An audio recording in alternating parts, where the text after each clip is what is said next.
The swishing of the whip made her flinch before it made contact. It soon did, the silver cutting deep into her flesh. She bit her tongue. It's only worse if she made a noise. The husky wolf pounded the ground as hard as she could. Her limbs hurt, but she couldn't stop. Not yet. She panted as her chest burnt with the speed. She was pushing herself to her limit. She knew her tracks would be followed. She tried to avoid others' territories. There was one that was going to be unavoidable, and she'd be there soon. It would be a miracle if she got through it alive. But she had to try. She was running so fast her eyes barely registered the royal crest carved into the trees. The border, she realized too late. Growls soon ripped through the trees. The husky wolf tried to think as she ran. She could submit, which could mean death, or run, which also could mean death. But before she could think more, she felt teeth on her scruff, and she tumbled to the ground. Snarling and snapping of teeth were right next to her ear. The wolf mind retreated to allow her human back. The human that had begged her for hours. She flipped onto her back in submission, her neck bared as 4 hulking men slipped out from the trees. There's the one brown wolf that tackled her, bearing down. Then another darker gray wolf. Skin form. A dirty blonde-haired man barked. The husky looked down. She knew what men did to females when they were naked. She whined softly, hoping it came across. I said skin form. The blonde barked again. A black-haired man's eyes glazed. I've alerted Gamma Trey, the black-haired man spoke. The blonde's nose twitched, seemingly annoyed by this information, but didn't say anything. Please, I'm a female. I'll shift with clothing. She looked to the brown wolf, hoping she could communicate.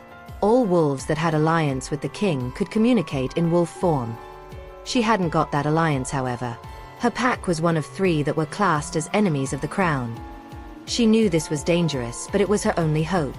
The wolf didn't register any acknowledgement. She swore to herself. She curled up as much as she could and shifted back to skin form, hiding herself as much as possible, her matted brown hair obscuring her face. Shit. The blonde removed his t-shirt as soon as he saw the female form. A form that was marred with dirt and blood. Bruises evident amongst the dirt. Her appearance small. Looking around 15. The blonde handed the t-shirt over while all the others averted their eyes out of respect. She took the shirt and quickly pulled it over her head, gingerly getting to her feet. But the blonde had to reach out to catch her as she stumbled. She cowered as his hands gripped her elbows. Sorry, she squeaked. You're trespassing, the blonde's tone less harsh but still serious. I'm sorry, I know. I had to. Her voice didn't match her appearance. It was older. A wisdom lay in her voice. Gamma Jessie, we need to take her in. The black-haired man spoke. Yes, infirmary. The blonde, Jessie ordered. Sir.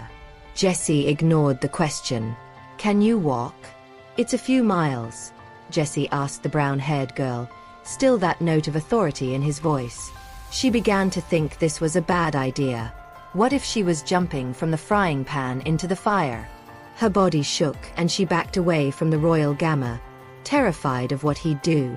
She shook her head as she backed off slowly. Jessie's face turned into a scowl as she backed away from him. As a rogue, she didn't have any say in what happened now. She'd trespassed onto royal Packland. She's lucky he was showing her mercy, taking her to the infirmary. If she was an adult or a male, her heading would be very different. He stepped forward and grabbed her roughly. Infirmary. Or cells, he growled down to her.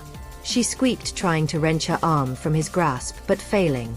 She was no match for these males who probably trained for hours a day, while she'd been locked in a room for more than half her life. The sounds of crunching twigs turned everyone's attention. A light brown-haired man with shining hazel eyes stepped into their view, pulling on jeans. He quickly took in the scene before strolling towards Jessie. Dude, let her go, he said almost tiredly. Trey, she's a rogue. Jessie challenged. She doesn't smell like a rogue, Trey responded simply as he pried Jessie's grip from the girl. Hey darling, what are you doing here? He asked gently, leaning down slightly to be at her height so he looked less intimidating. Her blue eyes flitted around to all the males. This one seemed different. His hazel eyes appeared kind. I couldn't cope anymore. He beat me, she whispered to her toes. Trey's eyes softened further. No one's going to hurt you now. You're safe, he said gently. She looked up and nodded a fraction, fear still evident in her blue orbs. Come on, let's get you cleaned up. I can see the bruises, darling. Do you have any other injuries? The girl shook her head, hoping no one saw anything different. She definitely had more injuries.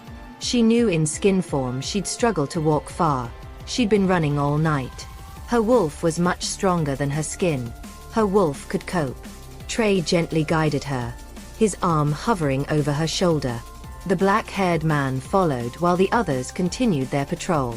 She stumbled after 5 minutes of walking, making Trey reach out to catch her.